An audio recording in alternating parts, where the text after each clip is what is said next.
Eh bien écoutez, bienvenue sur ce nouvel épisode What to FTMO, j'espère que vous avez la forme, j'espère que vous vous sentez bien, moi en tout cas ça va super. On commence par introduire l'épisode directement en faisant un tour sur les métriques FTMO. Je vais vous montrer un petit peu comment a été la semaine, honnêtement, et comme vous pouvez le voir, là où j'ai stagné, là où j'ai perdu mon trade à moins 1%, on peut voir que j'ai bien rattrapé la courbe, et encore une fois, la courbe se développe de manière correcte. Franchement, avoir une courbe comme ça veut dire quoi? Ça signifie, il faut toujours interpréter les courbes, ça signifie que enfin je trouve de la stabilité. Vous voyez là, on commence le début de la courbe le 28 septembre. Là, nous sommes le 15, donc voilà, ça fait à peu près 2 semaines. Et on peut se rendre compte, 3 semaines même, on peut se rendre compte que la courbe évolue de manière progressive. Donc ça y est, j'ai enfin trouvé ma stabilité. Ça fait plutôt plaisir, je vous cache pas. Maintenant, c'est juste mon choix, ma responsabilité de respecter mon plan, d'être discipliné et de continuer sur cette voie. Je sais ce qui marche pour moi, c'est l'essentiel. Et j'en profite pour vous dire, tant que vous n'y voyez pas clair dans ce que vous faites, même si vous avez des résultats positifs à droite à gauche, croyez-moi que c'est pas le bout du tunnel pour vous, mais vraiment pas.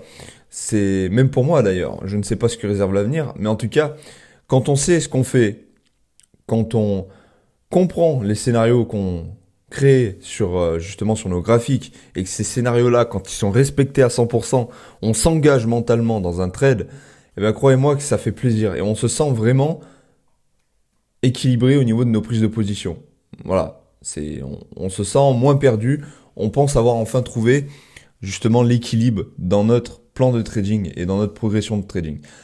Donc, où c'est que j'en suis? Vous pouvez le voir que j'ai passé toutes les étapes, sauf, encore une fois, le profit, le target profit. Donc là, vous pouvez le voir que je suis à 1677 sur 2000. Alors, bien évidemment, j'essaie de ne pas de prendre ça comme acquis, parce que même s'il me reste 1,75 de pourcentage à faire pour dépasser les 10%, rien n'est joué, on est bien d'accord. Euh, D'ailleurs, on va analyser le trade que j'ai pris hier. Magnifique trade au passage, franchement, rien à dire là-dessus. Vous pouvez voir que c'est ce trade-là.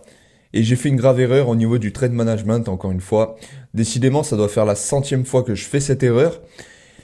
Et on dirait que j'ai toujours pas appris. On dirait que j'apprends toujours pas de mes erreurs, que je me dis pas, allez, enfin, on se pose, c'est fini de faire de la merde et on respecte, on fait plus cette erreur. Non, je crois que je la fais à chaque fois. C'est quelque chose que j'ai du mal à gérer, mais je sais qu'un jour, j'arriverai à prendre le contrôle dessus.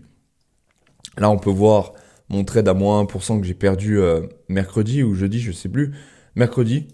Et ça fait mal, quoi, ça fait mal.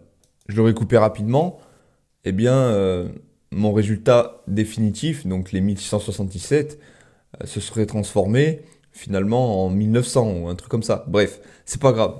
Avec les si on refait le monde, comme on dit, et puis il faut rien regretter.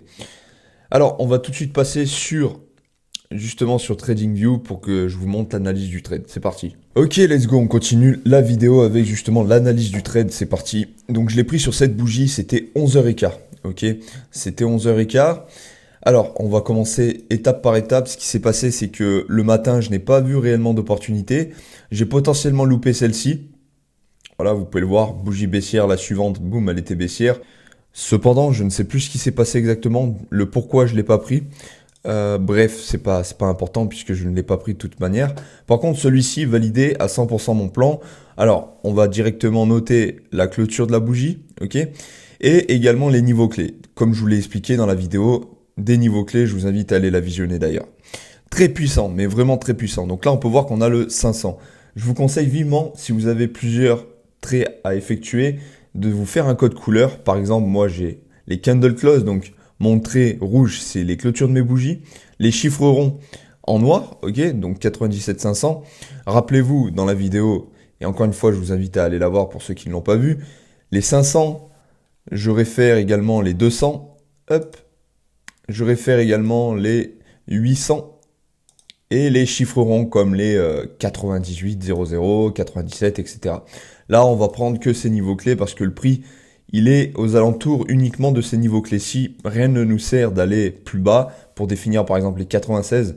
C'est complètement inutile. Bref, vu que moi je rentre sur du court terme. Alors, Maintenant, moi ce que je fais, c'est que je note les clôtures des bougies. Petit tips, je ne crois pas l'avoir dit dans la vidéo des niveaux clés. Petit tips vraiment qui va pouvoir vous servir. Qu'est-ce qu'on peut avoir comme niveau clé à part la structure, ok, les plus hauts, les plus bas?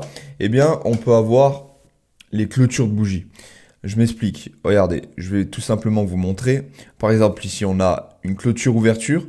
Donc, ça me dit que la précédente H1, elle était baissière à cet endroit. Parce que ici, là, pareil, sur mes 97 500, on a également la clôture de la bougie. Donc, je peux doubler mon trait.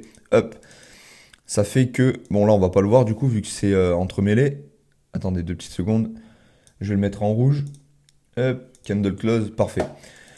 Donc là, je sais que j'ai un double niveau clé. On a cassé un double niveau clé. Ma bougie, regardez, elle a perforé du coup. Même un triple, hein. Si on regarde d'un point de vue structure, on a la cassure d'un plus bas. On a la cassure des 500. Et on a la cassure de la clôture H4. Ok, et H1 également. Parce qu'on sait que si on prend d'un point de vue arrière-pensée, eh bien, si on s'imagine les précédentes bougies H4 et H1, donc là, on a une bougie baissière H1. Ok, qui a clôturé comme ça. Si on va sur du H1, normalement, hop, on peut voir la bougie H1.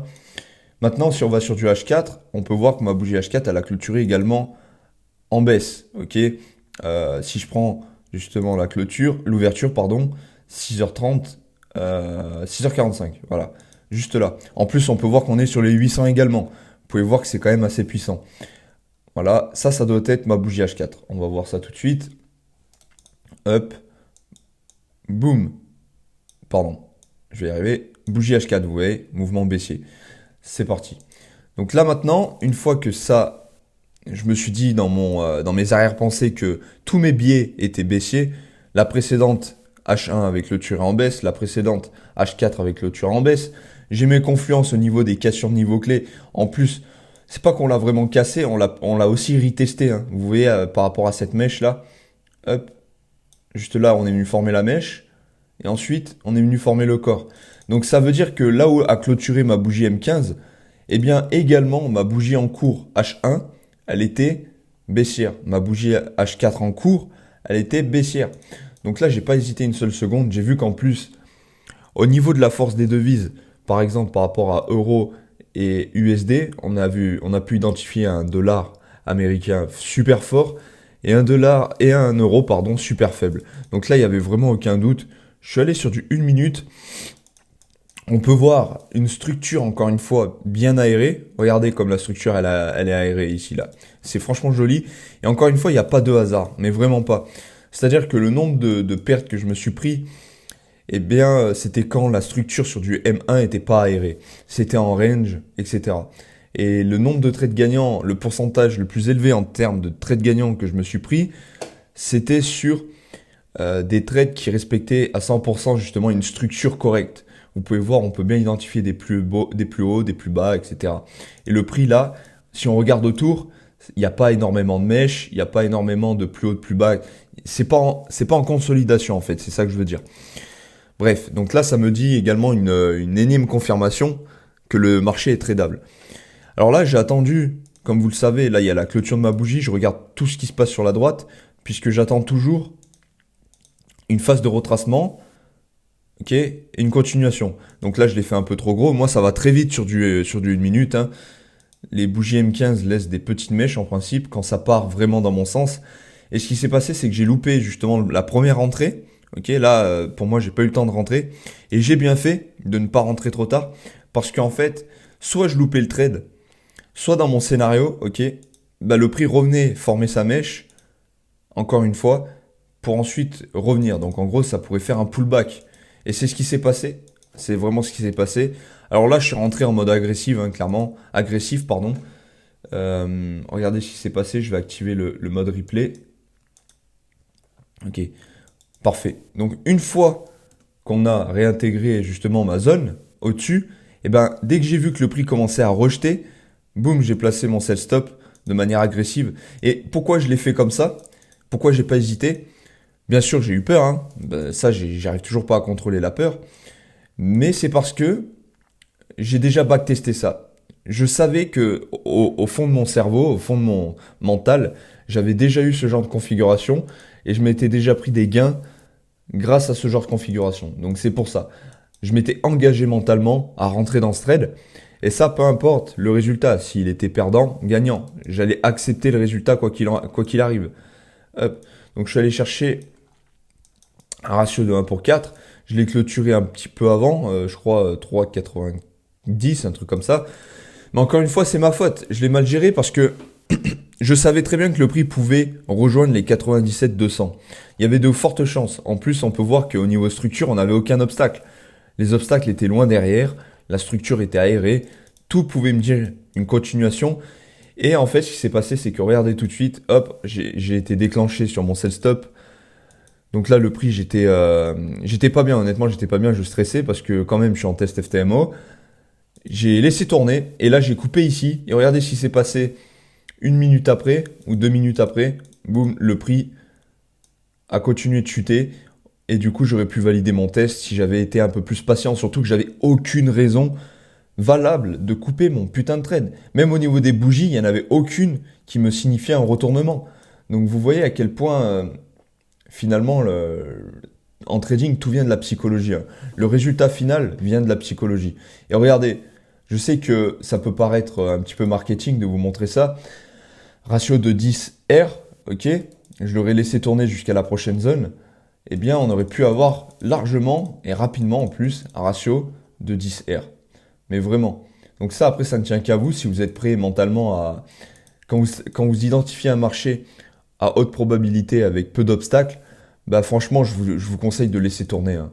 Sécuriser. Par exemple, moi, ce que je me suis dit, si ça peut vous aider, c'est que le jour où je serai founded avec FTMO et que, voilà, par exemple, je suis à plus 10% sur mon capital, eh bien, si je prends ce genre de trade et que j'en viens à le sécuriser, eh bien, je le laisse tourner jusqu'aux prochaines zones. Mais vraiment, parce que déjà, si je me prends un break-even à plus 10%, c'est rien du tout, ok, j'ai de la marge vu que je suis à plus 10%.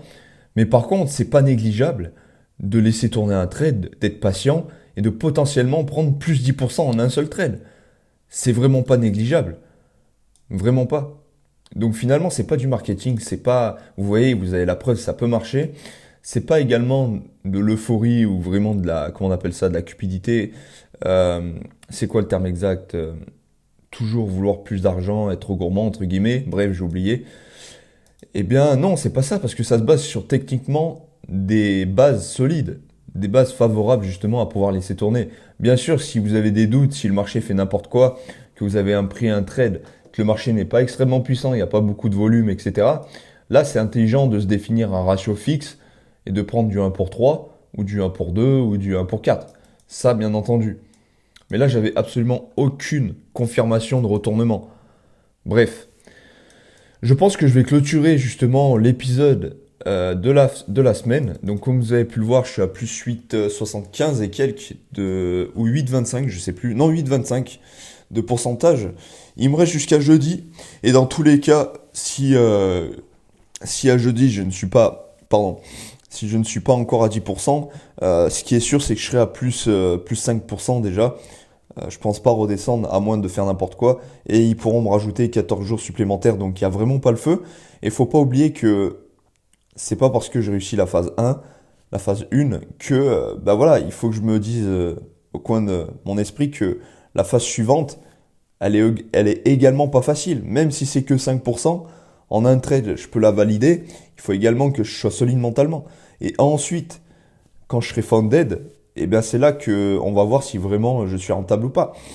Si j'arrive au moins en un mois à avoir mon premier payout, tout simplement. D'ailleurs, j'aimerais juste faire une petite aparté, j'aimerais vous remercier les 2 personnes qui ont justement commandé la Magic Key, qui ont vu la vidéo et qui l'ont commandé grâce à mon lien. Je sais plus si je l'ai dit dans la vidéo, mais voilà, aucun tabou avec ça. C'est des liens, enfin c'est un lien d'affiliation clairement et du coup ça m'a permis de prendre un petit pourcentage sur les commandes. Il y en a un qui a commandé la Magic Key version physique et l'autre qui l'a commandé version numérique. Donc merci à vous, voilà, ça fait un petit pourcentage, c'est toujours pas mal et on voit que mon travail paye quoi, vraiment. Même si c'est que 2 commandes, moi ça me fait extrêmement plaisir de voir qu'au moins j'ai un retour sur investissement, mais vraiment. Voilà. Écoutez, n'hésitez pas à réserver votre coaching offert dans la description. C'est voilà le canal Telegram également si vous voulez le rejoindre. Il se remplit de plus en plus. Maintenant, on est presque 80 dessus alors qu'il y a un mois de ça, nous étions 40. C'est vraiment pas trop mal. Et n'hésitez pas à aimer la vidéo, à vous abonner, activer la cloche de notification si c'est pas déjà fait. Et commenter si vous avez des questions. Voilà, je vais pas vous emmerder plus longtemps avec ça. Moi, je vous souhaite très bon courage pour la semaine prochaine pour vos objectifs et je vous dis à la prochaine vidéo. Ciao.